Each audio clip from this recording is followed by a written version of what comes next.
नमस्कार, देख रहे होंगे झकास भारत और मैं रविकांत। बिहार में विधानसभा चुनाव अब एकदम नोक पर है और इसी दौरान चुनाव आयोग ने 12 पार्टियों को सिंबल दे दिया है, यानी कि पार्टी का चुनाव चिन्ह उसी में है।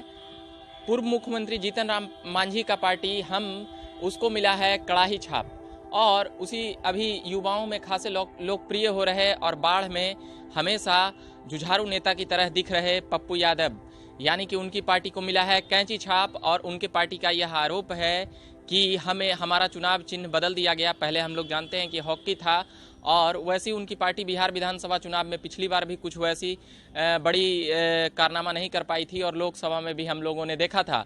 मगर इस विधानसभा में एक संभावना है कि पप्पू यादव की पार्टी, जिस प्रकार से पटना विश्वविद्यालय में भी उनके अध्यक्ष जीते उनके और कम्युनिस्टों के गठजोड़ के बाद, तो यह संभावनाएं देखी जाने लगी कि पप्पू यादव भी कुछ सीटें जीत सकते हैं। और जीतन राम मांझी जो महागठबंधन से अभी पलटी मारकर आए हैं, नीतीश कुमार के साथ आए हैं और एनडीए का हिस्सा हो गए हैं, उनकी दावेदारी अब गठबंधन में, एनडीए गठबंधन में और भी इसलिए बढ़ जाती है क्योंकि लोजपा जो इधर से उधर करने की ओर ज़्यादा सांकेतिक लग रही है। तो वहाँ पर कहीं ना कहीं जीतन राम मांझी का वजूद नीतीश कुमार की वजह से अब बढ़ेगा, और उन्होंने नीतीश कुमार के लिए कसीदे गढ़ते हुए नजर आए हैं।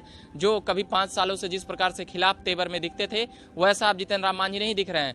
वहीं राष्ट्रीय जनजन पार्टी जिसके अध्यक्ष आशुतोष हैं, उनको बैट और बॉल मिला है। ऐसे ही कुल 12 पार्टियों को बिहार में चुनाव चिन्ह का जो दिया गया है पिछले 2 दिनों पहले, वही चुनाव चिन्ह पर वह चुनाव 243 विधानसभा में अपनी दावेदारी करने का एक प्रारूप तैयार कर दिया गया है चुनाव आयोग द्वारा। अब कुछ और पार्टियां ऐसी है, उसकी भी चुनाव चिन्ह तय होगी। वह तारीख है 25 सितंबर को कुछ और पार्टियां चुनाव लड़ेगी। मगर देखने वाली बात यह है कि ये सभी पार्टियां कितनी सीटें जीतती है। अगर वह महागठबंधन और एनडीए का हिस्सा होंगे तो उनके खाता खुलने में ज़्यादा संभावनाएं हैं, क्योंकि एक एनडीए और एक यूपीए, अब कांग्रेस की इतनी यहाँ पर वजूद नहीं है, इसीलिए राष्ट्रीय जनता दल नेतृत्व करती नजर आती है।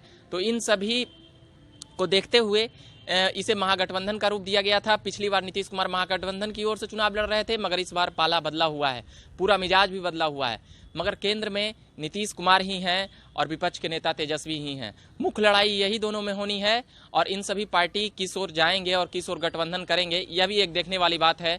वैसे बीजेपी, जदयू, कांग्रेस, आरजेडी और एलजेपी, ये सभी ऐसी पार्टियां हैं जिनकी वजूद है इस राज्य में, सांसद हैं, विधायक हैं, इन लोगों के केंद्र से लेकर राज्य तक में मंत्री हैं। तो ये देखने वाली बात होगी कि छोटी छोटी पार्टियां वहां पर कहां पर पाती है।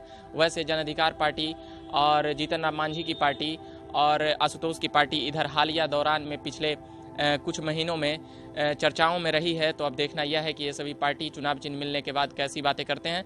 मगर जन अधिकार पार्टी के नेताओं का कहना है कि हमारी चुनाव चिन्ह को जानबूझकर बदला गया षड्यंत्र के तहत। मगर अब यह देखना है कि अब यह भी देखना है कि अभी क्या होता है वहाँ पर, क्योंकि कई पार्टियां चुनाव आयोग द्वारा उनकी सिंबल तय होता है, वो कुछ लोग नाम भेजते हैं और कुछ लोग चुनाव चिन्ह भेजते हैं। उनके मन मुताबिक नहीं मिल पाने के कारण उनमें भी रोष रहता है, तो वो आरोप और प्रत्यारोप करेंगे।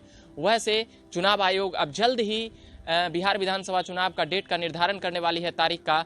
अब देखना है कि कब तक चुनाव आयोग अपनी बातें को कहती है। कोरोना महामारी के दौरान सरकार के ऊपर भी ये आरोप लगा कि चुनाव करा लेने की हड़बड़ी है, मगर नवंबर से पहले सारे नए मुख्यमंत्री हम लोग देखेंगे। और अभी के लिए फिलहाल इतना ही कहेंगे। झकास भारत से मैं रविकांत। चैनल को सब्सक्राइब नहीं किया तो सब्सक्राइब कीजिए।